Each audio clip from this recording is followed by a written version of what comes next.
आप देख रहे हैं अब तक न्यूज इंडिया, जो आपको रखे आगे। आइए नाज़रीन, एक बार फिर आपका स्वागत है अब तक न्यूज पर। मैं जावेद शाह। नाज़रीन, हमने आपको कुछ दिन पहले बारूद के ढेर पर एक खबर दिखाई थी, जिसमें मालेगांव शहर national highway number 3 Mumbai Agra highway Malegaon शहर स्टार होटल के सामने बारूद का एक ढेर हमने आपको दिखाया था, जिसमें 2 लोग जल गए थे जो धुलिया शहर में हॉस्पिटल में जेर इलाज थे। हमने आपको खबर दिखाई थी। फिर उसके बाद हमने मालेगांव शहर के रविंद्र जादव, जो महानगर पालिका के आयुक्त है, उनसे मुलाकात कर उनका भी इंटरव्यू लिया था कि जिन लोगों ने जिस फैक्ट्री के यानी कि बीफ फैक्ट्री, जो वहां पर फायर फैक्ट्री है, उस फायर फैक्ट्री का जो बॉयलर से निकलने वाला राख थी, लेकिन वो राख नहीं, बारूद आग थी, और उसे जगह पर फेंका गया था जिसमें 2 लोग झुलस गए थे, और उसके पहले भी कई लोग उसमें जल चुके थे। हमने इस खबर को कवरेज किया था, और जो लोग झुलस गए थे उन्हें इंसाफ मिलना चाहिए, न्याय मिलना चाहिए। इसके लिए अब तक न्यूज इंडिया ने आवाज भी उठाई थी। अब उसी पर हम तफसीली गुफ्तगू करेंगे कि उस मामले में क्या हुआ, क्योंकि खबर को कर देना और उसकी अपडेट ना देना, इससे दर्शकों में एक सवाल पैदा होता है कि जो खबर आपने दिखाई थी उसकी अपडेट में क्या हुआ। तो हम आपको ये दिखाना चाह रहे हैं कि हमारी खबर का असर ये हुआ कि उसके बाद कंपनी ने उन जले हुए लोगों को इलाज करने का वादा किया था, और मालेगांव शहर की पवारवाड़ी पुलिस स्टेशन की पुलिस वहां पर उस पंचनामा करने के लिए गई। उन लोगों का धुलिया अस्पताल में जांच जवाब हुआ, लेकिन अभी तक FIR दर्ज नहीं हुई है, किसी पर भी गुनाह दाखिल नहीं हुआ है।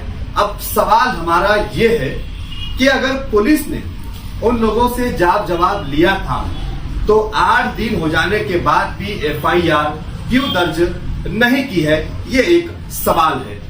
हमने पुलिस डिपार्टमेंट से जब बात करने की कोशिश की तो उन्होंने कहा कि इस केस में अभी तपास जारी है, जांच पड़ताल शुरू है, लेकिन केस फाइल नहीं हुआ है।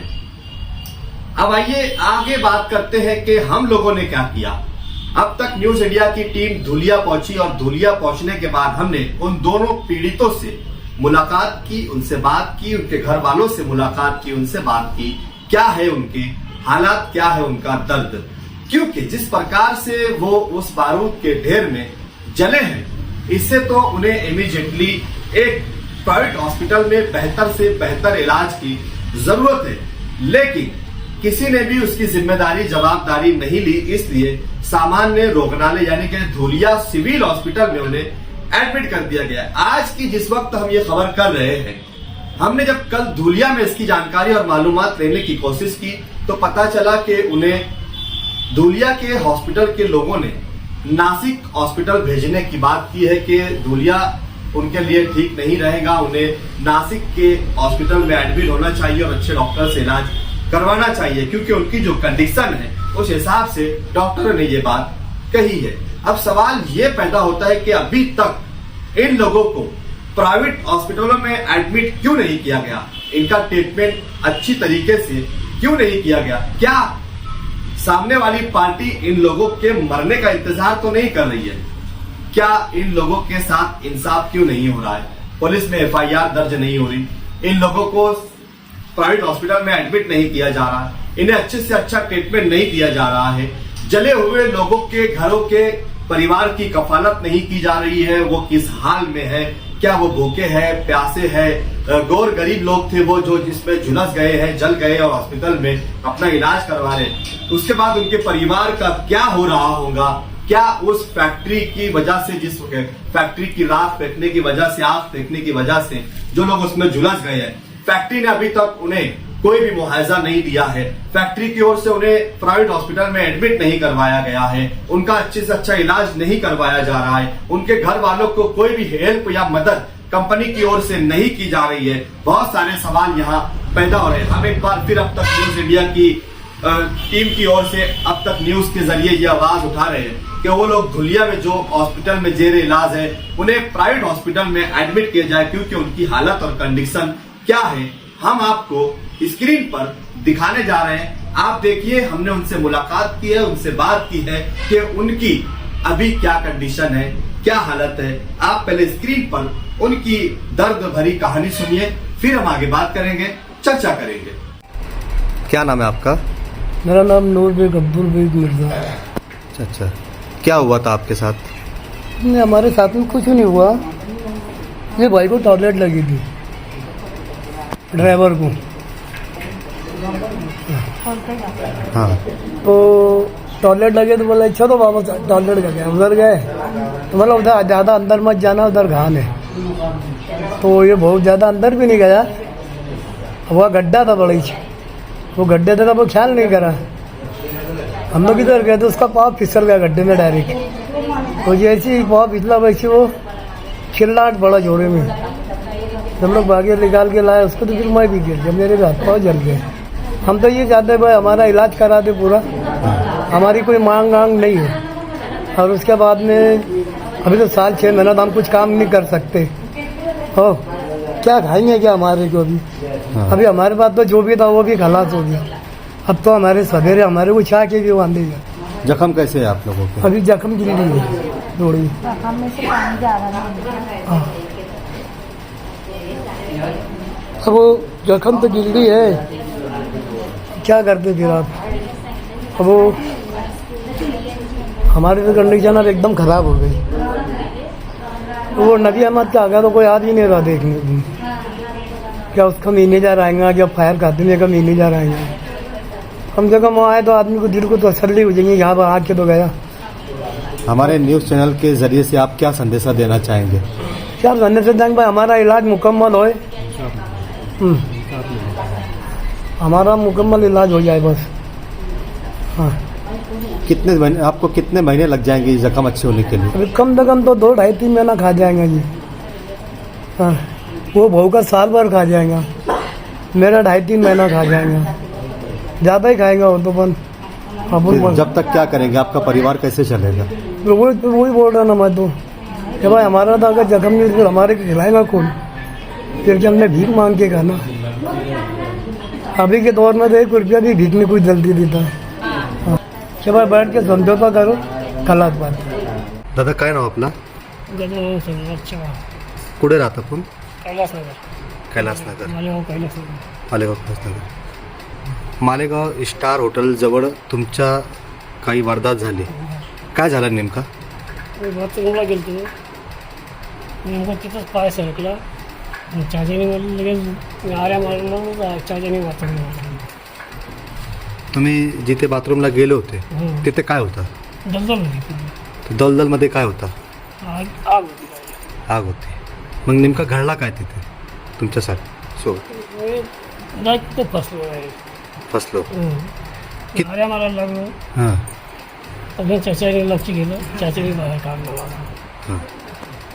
मग नंतर काय झालं? नंतर काय मग लगेच हॉस्पिटलमध्ये घेऊन गेले. पहिले सिव्हिलला घेऊन गेली. 2-3 हॉस्पिटल फिरवली, नाही घेतलं त्यांनी. मग इथं बी आणलं, इथं 2-3 हॉस्पिटल फिरवली. माझ्या शेवटी इथं सिव्हिलला आणलं. कुठे? इथं याला सिव्हिल. धुळ्याला. इथे उपचार कसा चालू आहे तुमचे? उपचार काय चालू इथं संध्याकाळ सकाळी 1-1 सगळं लावतात. होतं. बाकी दिवसभर मल्लम पट्टी औषध काय? आता ड्रेसिंग करणार सकाळी, रोज सकाळी. हां. आता आराम पडला का तुम्हाला? अब थोडा आराम पडला आहे, पण तरी बी आगीन चालूच आहे. चालूच आहे. ज्या कंपनीच्या संदर्भात आपली बातमी आहे आणि ज्या जागेवर आपल्यासोबत ज्या घटना घडलेली आहे, काय मागणी करणार का आपण? मला एवढं बोलता येतं. यांच्यासोबत जे घडलेलं आहे त्या विषयावर आपली काय प्रतिक्रिया राहणार आणि काय मागणी करणार आपण? काय तर काय मागणी करणार आपण त्याच्यासाठी? मुलांसाठी, बायकोसाठी काय मागणी करणार? काय डिमांड आपली? काहीतरी करावं बा त्याच्यासाठी. असं यांची तब्येत कशी आहे? करावी एकदा. खराब आहे. हां, इथे उपचार बरोबर चालू आहे का? कधी बरोबर नाही. प्रायव्हेटची गरज आहे का त्याच्या? प्रायव्हेट करायची गरज आहे. त्यांच्याशी काय बोलणं झालं का तुमचं? नाही कोणा संगत झालं नाही झाला नाही. ते काल पोलीस आले होते का? तर ते बोला म्हणजे होताच देतो नाही मला पंचनामा? आवाजच निघायचा रे त्याच्यावर नाही का? मग तुम्ही काय स्टेटमेंट दिला का पोलीसला? नाही काहीच दिलं नाही आलं मग आता आपली मागणी काय राहील? तुम्ही मागणी करा ना. मी तुमची मागणी बातमी करून समोरच्या पार्टीपर्यंत पण पोहोचणार होते. आता मागणी काय करावं आता त्यांचा जीव जर धोक्यात गेला तर आज त्या माणसाचा जीव महत्वाचा आहे ना सर. ते काय गरीब माणसं काय बोलतील त्यांना बोलायची सुद्धा. दर्शकों, आप लोगों ने सुना कि उनका क्या दर्द है, क्या परेशानी है और दुनिया सिविल हॉस्पिटल में उनका इलाज किस तरीके से चल रहा है, ये आपने अपनी आंखों से देखा और सुन लिया है कि उन्हें इमीडिएटली प्राइवेट हॉस्पिटल में ट्रीटमेंट की जरूरत है। उनके घर के परिवार को इस वक्त सबसे ज्यादा अहम और जरूरत है, पैसों की जरूरत है। उनके परिवार को इस वक्त सहारे की जरूरत है, हेल्प और मदद की जरूरत है, लेकिन कोई भी उनकी हेल्प और मदद करने के लिए तैयार नहीं है। लेकिन अब तक न्यूज इंडिया उन्हें इंसाफ दिलाएगी, उन्हें न्याय दिलाएगी। अगर ये फैक्ट्री, ये कंपनी उन लोगों के साथ इंसाफ और न्याय नहीं करती है तो इस फैक्ट्री के साथ अब तक न्यूज इंडिया की सीधे सीधे जंग का ऐलान यहाँ पर हम करते हैं कि हम उन्हें इंसाफ दिलाने तक, उन्हें न्याय दिलाने तक, उनके साथ न्याय और इंसाफ हो, इसके लिए अब तक न्यूज इंडिया किसी भी हद तक जाने के लिए तैयार है। कंपनी अगर बात से मानती है तो बात से, कागज से मानती है तो कागज से। हम कानूनी लड़ाई लड़ने के लिए भी तैयारी पूरी कर चुके हैं। अब देखना यह है कि कंपनी कितनी जल्द इन लोगों को इंसाफ देती है। अगर कंपनी ने इंसाफ नहीं दिया तो फिर शुरू होगी कानूनी लड़ाई और फिर कंपनी को इसका खामियाजा भुगतना होगा। आप देख रहे थे अब तक न्यूज इंडिया। मैं जाबिर शाह इसी तरीके के सवालात के साथ आपके बीच हाजिर होता रहूंगा। आपको हमारी आज की ये एनालिसिस रिपोर्ट कैसी लगी, आप कमेंट बॉक्स में हमें जरूर बताइए और आपकी क्या राय है, आप हमें इसमें राय रखिए और अपने कमेंट्स में इसमें बताइए कि हमें क्या करना चाहिए। और उन्हें इंसाफ दिलाने के लिए आप अगर हमारी मदद करना चाहते हैं तो इस लिंक को ज्यादा से ज्यादा शेयर कीजिए, लोगों तक पहुंचाइए, फैलाइए। और अभी तक आपने अगर अब तक न्यूज इंडिया को सब्सक्राइब नहीं किया है तो रेड बटन दबाकर इसे सब्सक्राइब कर दे, बेल आइकन को प्रेस कर दे ताकि हमारा हर वीडियो आपको मिलता रहे। आप देख रहे थे अब तक न्यूज इंडिया। फिर हाजिर होऊंगा आपके बीच, तब तक के लिए शब्बा खैर, शुभ रात्रि, जय हिंद, जय महाराष्ट्र।